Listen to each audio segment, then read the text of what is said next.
सावन में बरसै छै, बिजली कड़कै छै, दिल मोरा धड़कै छै।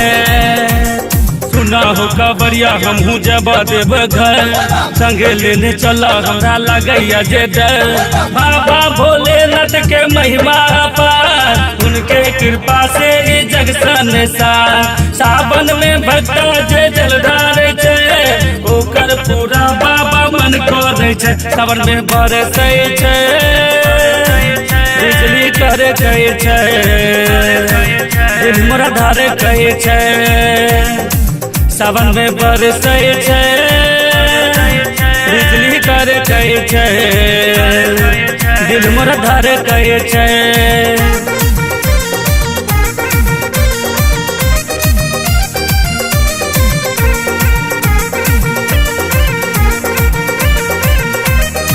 Presenting by AB Production.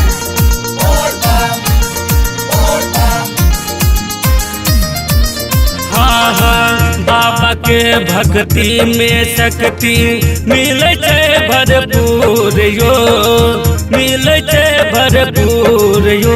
अरे जे भक्ता जे मांग छै, ओकर सुनै छै जरूर। बाबा को दै छै सब दुख दूर। जे भक्ता जे मांग छै, ओकर सुनै छै जरूर। बाबा को दै छै सब दुख दूर। अपना भक्ता पा बाबा बनै नहीं कठोर, सारा जग जनै बाबा भोला छै अनमोल। बाबा अमरनाथ के महिमा पार, उनके कृपा से ये जग संसार। सावन में भक्ता जे जल ढारै छै, ओकर पूरा बाबा मन करे छै। सावन में बरसै छै, बिजली कड़कै छै, दिल मोरा धड़कै छै। सावन में बरसै छै, बिजली कड़कै छै, दिल मोरा धड़कै छै। Presenting by AB Production.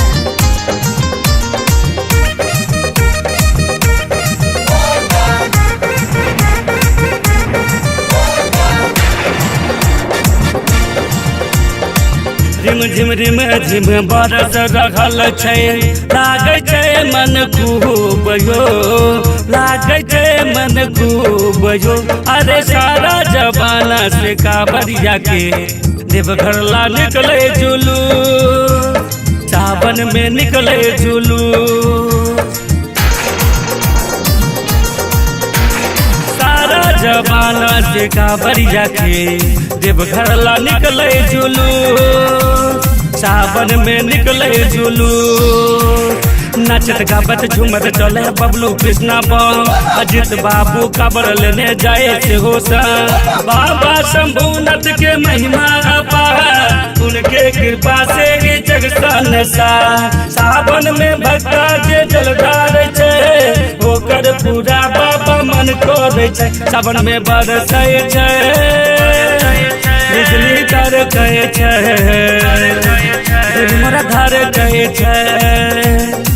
सावन में बरसै छै, बिजली कड़कै छै, दिल मोरा धड़कै छै।